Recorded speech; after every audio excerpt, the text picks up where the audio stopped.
Good morning, class 3rd. Today we are going to start your revision work for first unit test. Okay. In previous video we have already completed your three chapter in English subject. Yeah, each and every subject. Okay. Three chapters her subject की आपकी हर complete हो चुके हैं. Okay.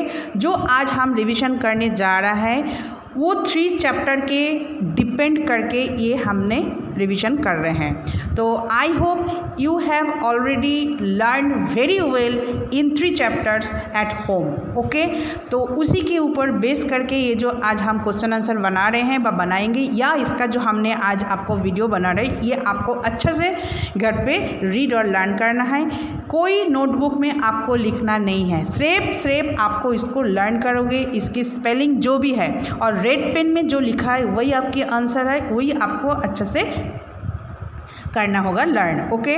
और इसमें 3 types of questions आएगा. जैसे आपको आएगा टिक द करेक्ट आंसर, फिर आएगा फिलअप्स और आएगा आपका क्या ट्रू फॉल्स. ओके. तो ये जो 3 आपके जो है टॉपिक है, ये जो 3 टॉपिक है, इस 3 टॉपिक के ऊपर बेस करके आपको 3 चैप्टरों में से कहीं से भी हम उठा दे सकते हैं. तो इसीलिए आप 3 चैप्टर अच्छा से रीड आउट करोगे, उसकी एक्सरसाइज अच्छे से करोगे और राइटिंग भी अच्छे से उतना ही अच्छे से करना है. ओके. तो स्टार्ट करते हैं. सबसे पहले हम आते हैं टिक द करेक्ट आंसर. तो टिक द करेक्ट आंसर में क्या लिखा है? A dark shade dash. तो इसमें ऑप्शन दिया रहेगा क्रोक क्रोक, क्वाक क्वाक या बाउ बाउ. डाक की साउंड क्या होता है? डाक की साउंड होता है आपकी क्वाक क्वाक. तो आपकी ऑप्शन होगा बी. तो आप बी में टिक करोगे, फिर इस क्वाक क्वाक का स्पेलिंग ऊपर लिखोगे. ओके. नेक्स्ट आता है टिक द करेक्ट आंसर क्या है? अच्छा, 3 pups loved to make a dash.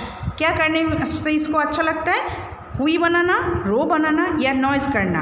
रो बनाना. तो आप ऑप्शन बी को टिक करोगे और फिर इसमें लिखोगे, फिलअप्स भी करोगे. Okay. Next question, name of things in your school bag. आपकी स्कूल बैग में क्या क्या जिनिस रहता है उसको आपको टिक करना है. यहाँ पे नेम मैंने लिखा क्योंकि नीचे हमने नेम लिखा, लेकिन आपको इसको तो नेम लिखना नहीं है क्योंकि आपको टिक द करेक्ट आंसर ये क्वेश्चन है. तो आपको उसको टिक करना है. क्या क्या रहना है? देखो मैंने क्या लिखा, नोटबुक भी लिखा, पेंसिल भी लिखा और बोथ ए एंड बी. तो आप किसको टिक करोगे? सी को ही करोगे ना, क्योंकि नोटबुक भी आपके बैग में रहता है और पेंसिल भी आपके बैग में रहता है. तो बोथ ए एंड बी दोनों में ही आप, मतलब आपकी आंसर इज ऑप्शन सी. तो आप इस सी में आप टिक करोगे. नेक्स्ट क्वेश्चन क्या है ना? Predicate is the part of the sentence that tells us about the subject, predicate या नाम ऑफ दिस. आपको पता है सेंटेंस की 2 पार्ट्स होती है. एक होता है सब्जेक्ट और एक पार्ट होता है प्रेडिकेट. सब्जेक्ट किसको बोलते हैं? जब सेंटेंस किसी के बारे में बोल रहा है. ठीक है. जब सेंटेंस सब्जेक्ट के बारे में बोलता है तो हम बोलते हैं, क्या बोलते हैं? सब्जेक्ट. आज जब प्रेडिकेट, जब वो जो सेकंड जो हिस्सा है सेंटेंस के, जो सेकंड वाला हिस्सा है, जब तो वो हिस्सा जब सब्जेक्ट के बारे में बोलता है तो उसको हम बोलते हैं प्रेडिकेट. तो यहाँ पे क्या क्वेश्चन पूछा गया? प्रेडिकेट. तो प्रेडिकेट मतलब क्या करते हैं? प्रेडिकेट का काम क्या है ना? प्रेडिकेट सब्जेक्ट के बारे में बोलते हैं. तो इसमें कौन सा होगा ना? सब्जेक्ट, प्रेडिकेट या नन ऑफ दिस. तो आपका ऑप्शन होगा ए, मतलब subject. Okay. Next question, the जमींदार वॉज वेरी डैश मैन. कैसा मैन था? ऑनेस्ट, पॉपुलर या डिसऑनेस्ट. तो आपको पता है, आपने इस चैप्टर को पढ़े हो, अच्छा से रीड किए हो. तो जमींदार था डिसऑनेस्ट. तो आपकी कहाँ पे? अब ऑप्शन सी में आप इसको टिक करोगे और इसका स्पेलिंग भी यहाँ पे लिखोगे. ओके. आप अच्छे से स्पेलिंग को देखोगे ये क्या है स्पेलिंग. ओके. नेक्स्ट क्या है? द जमींदार paid him for his dash. Duty के लिए, वर्क के लिए या ऑनेस्टी के लिए. वो जो जमींदार था, जमींदार पेड करते थे, किस कारण उसको पैसा मिलता था? काम करने के लिए, ना ड्यूटी करने के लिए, ना उसकी सतता का कारण, मतलब ऑनेस्टी के कारण. वो काम करता था ना, वर्क हार्ड. तो ये अपना यहाँ पे लिखोगे और टिक करोगे ऑप्शन बी में. Next question, the symbol of comma. Comma का सिंबल क्या है? देखो यहाँ पे कुछ सिंबल दिया गया है. ये देखो कोमा का सिंबल ये है, ये नोट ऑफ इंटरोगेशन का साइन है और ये है एक्सक्लेमेशन. तो कौन सा सही है? कोमा बोला है, कोमा बोला है, तो कोमा का साइन ये है. तो टिक करोगे ऑप्शन ए में. ओके, ये आपका आंसर है। Next question, the farmer was surprised and little dash. क्या हो गया था? फार्मर सरप्राइज भी हुए थे, उसके साथ साथ और क्या हुआ था उसके साथ? वो हैप्पी हुए थे, सैड हुआ था ना एंग्री हुआ था? फार्मर उसके और क्या हुआ था ना, एंग्री हुआ था, क्योंकि वो जो जेनी था ना, जेनी इतना जल्दी सारे काम कर रहा था, तो इसके चलते बार बार वो उसके पास आके, फार्मर के पास आके उसको डिस्टर्ब कर रहा था, इसलिए फार्मर गुस्सा हो गए थे। Okay, next question, the farmer was filled with dash, Joy, fear या काम। फार्मर जब देख रहा था जेनी इतना जल्दी काम करके मेरे पास आया था, तो क्या हुआ था? जेनी उससे क्या बोला था? जे मैं अपना काम फटाफट कर दूंगा और आपको फटाफट मेरे को काम देना है, और नहीं दोगे तो फिर क्या करना है आपको, ये कहानी में लिखा है। तो इसी चलते वो डर गया था, फियर। तो मतलब आपकी ऑप्शन होगा क्या? बी में टिक करोगे। लास्ट क्या है ना, all the animals tried to dash at once. सारे एनिमल्स क्या कोशिश कर रहे थे एक साथ करने के लिए? स्पीक, लाफ, ईट। स्पीक, एक साथ बोलने की कोशिश कर रहे थे, तो स्पीक आपकी ऑप्शन होगा ए। तो इसका टिक करोगे और इसमें स्पेलिंग लिखोगे। अब आता है नेक्स्ट टॉपिक, क्या है? Fill in the blanks. Fill in the blanks क्या है? आपको इसमें जितना भी रेड पेन से लिखा है उसी को ही आपको याद करना है और उसका स्पेलिंग भी लर्न करना है। तो फिर क्या? अ डैश लिव्ड इन ए स्टाई। स्टाई में कौन रहता था ना? Pig, PIG। नेक्स्ट है 3 पप्स लिव्ड इन अ, कहाँ पे रहता था? कैनल में। तो ये कैनल याद करोगे। नेम ऑफ आवर प्रिंसिपल, हम लोगों की इस प्रिंसिपल का नेम क्या है? पूनम पवार। नेक्स्ट क्या है?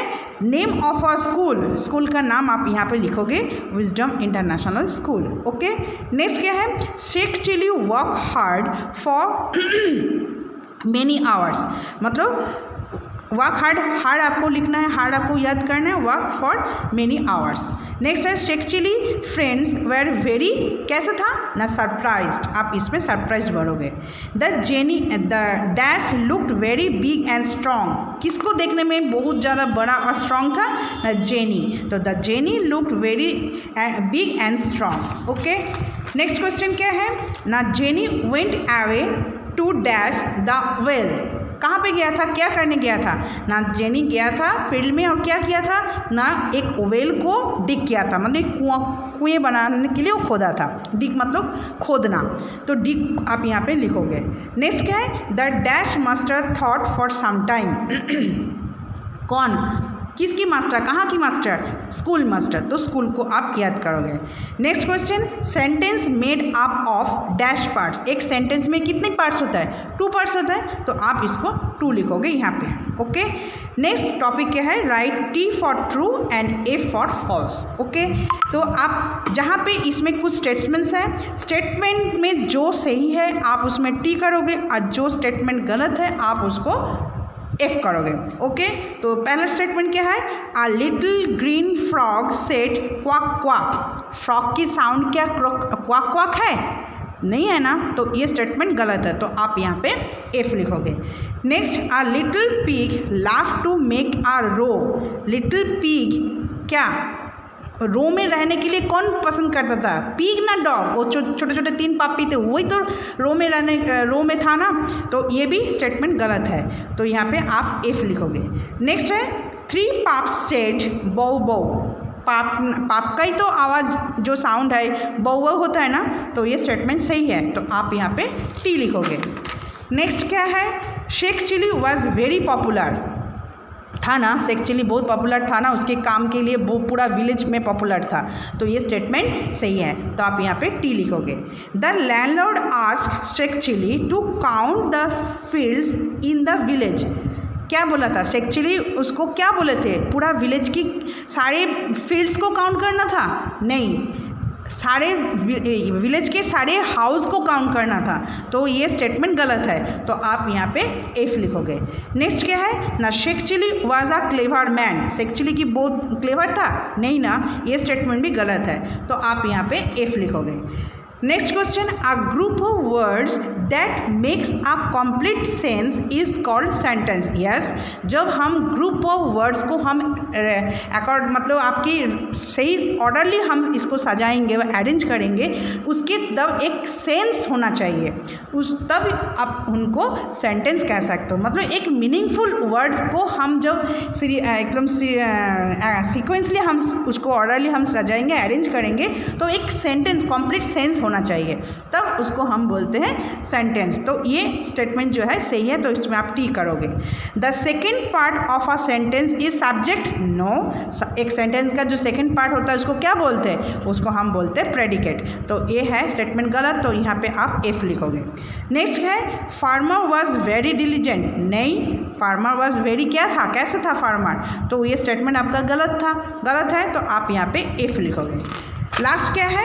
लास्ट में बोला है the Jenny pull the dogs tail straight. Yes, क्योंकि जेनी बार बार क्या कर रहा था? डॉग की पूंछ को सीधे करने के लिए बार बार खींच रहा था, तो इसलिए ये स्टेटमेंट सही है। तो आप यहाँ पे क्या करोगे? टी करोगे। तो ये जो है आपकी 3 चैप्टर के ऊपर बेस्ड करके आपका ये है आपका क्वेश्चन आंसर। ये आप इसको सिर्फ रीड करोगे, लर्न करोगे। ओके, तो ये आपका होमवर्क है, इसका कोई नोटबुक वर्क नहीं है। Okay, thank you.